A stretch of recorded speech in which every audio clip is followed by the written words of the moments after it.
A boneca maldita.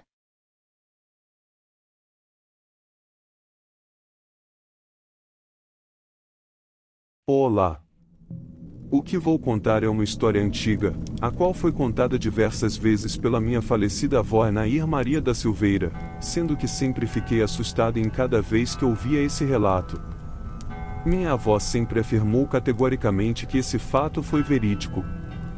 Minha avó Nair morava na cidade de Óleo, estado de São Paulo, onde eu também nasci, sendo que lá ela tinha uma amiga e sua família que moravam perto de sua casa. Essa amiga da minha avó contou para ela que tempos antes, sua filha ganhou uma boneca de pano de presente. Naquela época nem todas as pessoas tinham dinheiro para comprar brinquedos para as crianças, então era normal a construção de pequenos brinquedos, tanto pelos pais, como também pelas próprias crianças, utilizando materiais caseiros, como latas e outras bugigangas. Então imagina-se a alegria daquela garotinha ao ganhar uma boneca de pano de verdade. Era algo incrível.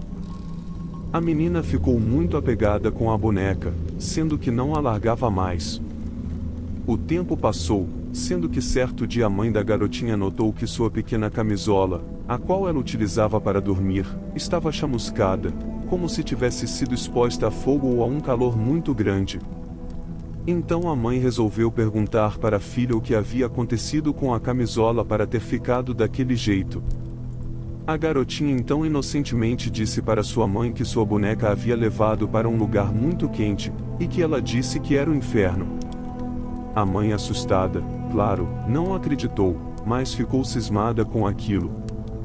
Passados mais alguns dias outra camisola surgiu chamuscada novamente como a primeira, e a garotinha insistia que foi a boneca que havia saído com ela e a levado para o inferno durante a noite.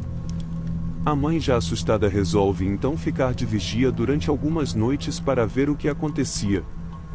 Durante os primeiros dias nada aconteceu, até que em uma certa noite, após a garotinha ir dormir, a mãe ouviu um barulho e foi ver o que estava acontecendo. Qual não foi sua surpresa quando ela olha horrorizada pela fresta de uma porta e vê a boneca andando de mãos dadas com sua filha e saindo pela porta fora. Assustada e terrificada, a mãe não fez nada no momento, com medo de algo pior acontecer com sua filha. Já com o amanhecer do dia e estando sua filha de volta para casa, a mãe pega a boneca, a rasga totalmente e coloca fogo no que restou de seus destroços, pondo fim naquele incrível pesadelo, sendo que nunca mais esqueceria aquela horrível experiência.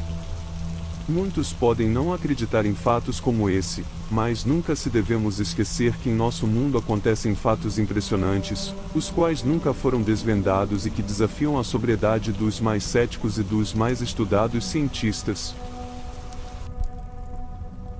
A menina do poço.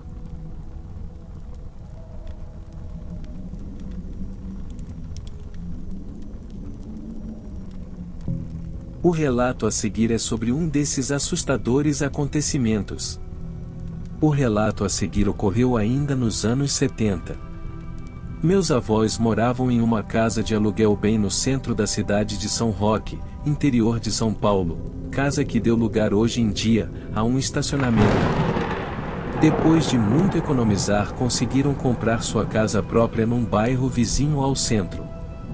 O ex-dono da casa vendeu por um valor bem abaixo do normal, mas deixou sob responsabilidade do meu avô a reforma geral do imóvel.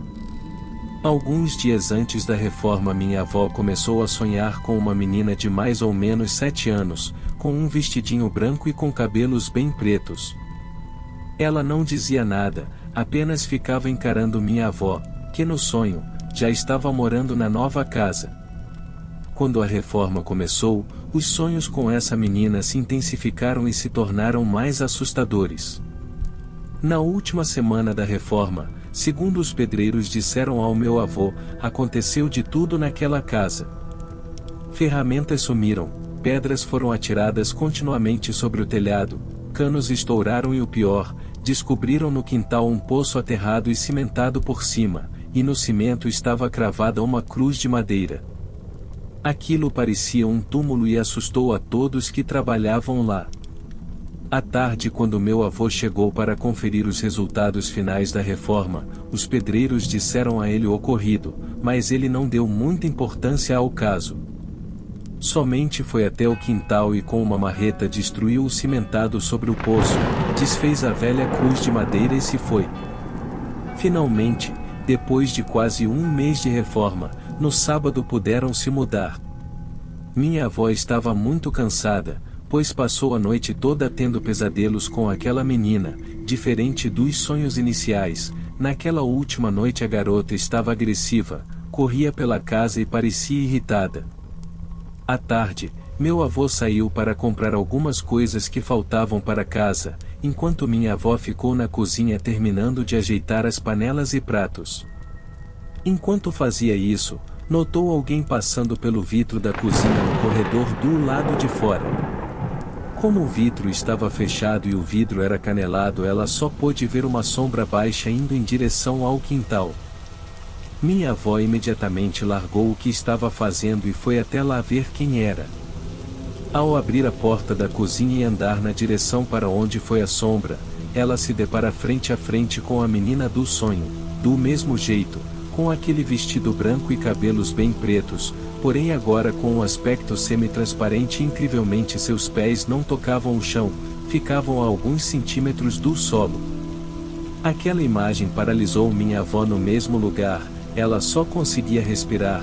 Realmente se tratava de algo que ele temia desde os tempos de infância, era um fantasma.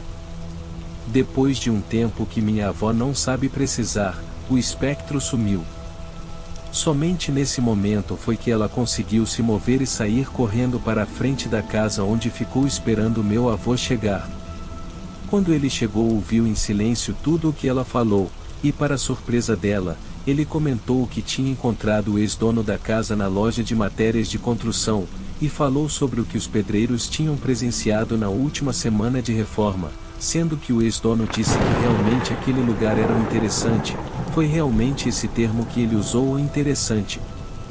Ele disse que antes dele se mudar para aquela casa, a filha mais nova do casal que lá morava, estava brincando com seu irmão no quintal e caiu no poço. O garoto saiu para chamar os pais, que procuraram o corpo da garota por dias e dias, mas, surpreendentemente, não encontraram nada. Para onde ela teria ido? Aquilo era um poço, não um rio. Nem era tão fundo assim. Mais nada. Procuraram por um mês e desistiram, acabaram por sepultá-la ali mesmo. Isso explicaria o aterro, o cimento e a cruz que haviam lá e que meu avô destruiu. Imediatamente foram até o quintal e refizeram tudo o que lá estava. Minha avó xingava o pobre do meu avô por haver destruído o suposto túmulo enquanto ele mexia o cimento e cruzava duas partes de madeira para refazer a cruz. Minha avó rezou um terço sobre aquele lugar e depois disso, nada mais aconteceu. Meu avô faleceu em 1998 e até quando minha avó morava lá, quando a visitava, confesso que não me atrevia a ir até o quintal, principalmente à noite sozinho.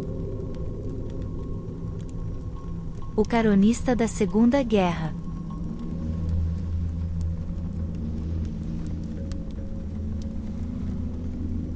Nunca pense que você estará só, mesmo em uma estrada deserta à tarde da noite. Em uma etapa de minha vida, eu me mudei dos Estados Unidos para a Inglaterra para trabalhar como mecânico de aviões, isso no ano de 1992. Sempre me disseram que a Inglaterra é o país mais mal-assombrado do planeta, então não se surpreenda se você ver alguma coisa estranha se viajar para lá. Me contaram todas as histórias locais e ouvi atentamente, algumas eram bem improváveis e algumas foram bastante interessantes. Eu tive que alugar uma casa fora da base de aviação que eu trabalhava, porque não havia casas para empregados dentro da área da base. O local mais próximo que pude encontrar foi no povoado de Marte. Esta vila fica de cerca de 35 quilômetros ao norte da base e está na outra extremidade dos pântanos. Os charcos são pântanos drenados que são usados pelos agricultores ingleses para plantar beterraba e batata. A terra é plana e vazia em todas as direções, mas tem partes de sebes e de floresta para proteger a terra de erosões provocadas pelo vento. Esta área está sempre coberta por um nevoeiro pesado durante a noite, e não é um lugar bom para um carro quebrar, pois além do nevoeiro, o qual deixa o local com um ar macabro, também ali é bem isolado, quase não havendo ninguém por perto. Eu sempre dei um suspiro de alívio após passar pelos charcos. Durante o meu retorno à noite, eu dei carona para os moradores dos charcos que eu encontrava pelo caminho, porque há uma tradição na vila, dito a mim pelo meu vizinho inglês, que esta é a única maneira de muitos fazendeiros que retornam do trabalho em seus campos de chegar em casa, e também para alguns trabalhadores de fábricas de ir para o trabalho, algo que eu nunca iria fazer nos Estados Unidos. Eu fiz bons amigos na Inglaterra fazendo este pequeno favor e eles ainda me escrevem até hoje. Em uma certa noite eu estava voltando do trabalho por volta das 2 horas da madrugada, e quando eu estava a meio caminho de casa, passando através dos pântanos, a neblina estava mais pesada que o normal e eu dirigia com a visão reduzida da estrada, sendo que o campo visual deveria ser de mais ou menos uns 300 metros, e além dessa distância não era possível ver mais nada. Eu tinha acabado de sair de uma parte do nevoeiro, quando notei um homem parado à beira da estrada. Ele estava vestido com um macacão cinza azulado e parecia estar usando um capacete de soldador. Sob o seu braço parecia haver um lençol rasgado branco acinzentado que ele vinha arrastando atrás de si. Eu dirigi devagar, mas ele não deu indicações de que eu estava lá, sendo que ele olhava para mim como se estivesse perdido. Eu estava pensando comigo mesmo, que isso era estranho, era tarde da noite, e se eu deveria parar e pegá-lo? Eu, pelo menos, não gostaria de ser pego de surpresa no pântano durante a noite, e seria ótimo ter alguém para me dar uma carona, se fosse o caso. Então eu parei e esperei. Eu vi ele começar a se aproximar do carro pela janela traseira esquerda. Eu tinha um carro britânico na época, um Austin Mini. Estendi a mão para destravar a porta do passageiro para deixá-lo entrar.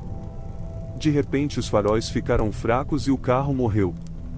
Examinei o veículo procurando algo que poderia estar errado. De repente, do nada, os faróis se acenderam novamente e o carro voltou a funcionar normalmente. Então olhei para trás para ver se o homem estaria mais perto do carro, mas ele havia desaparecido. Então eu disse a mim mesmo: o que está acontecendo? Onde ele foi? Por impulso então eu fiz uma idiotice, tirei uma lanterna do porta-luvas e saí do carro. Olhei em volta pensando que ele poderia ter caído em uma vala e precisava de ajuda. Eu procurei por cerca de 2 minutos e não consegui encontrar ninguém. Imediatamente meus cabelos na parte de trás do meu pescoço começaram a subir e eu fiquei em estado de choque de tanto medo. Voltei para o carro pensando que eu precisava sair daquele lugar imediatamente. Então dei partida e segui rapidamente para casa, mas assustado com tudo aquilo.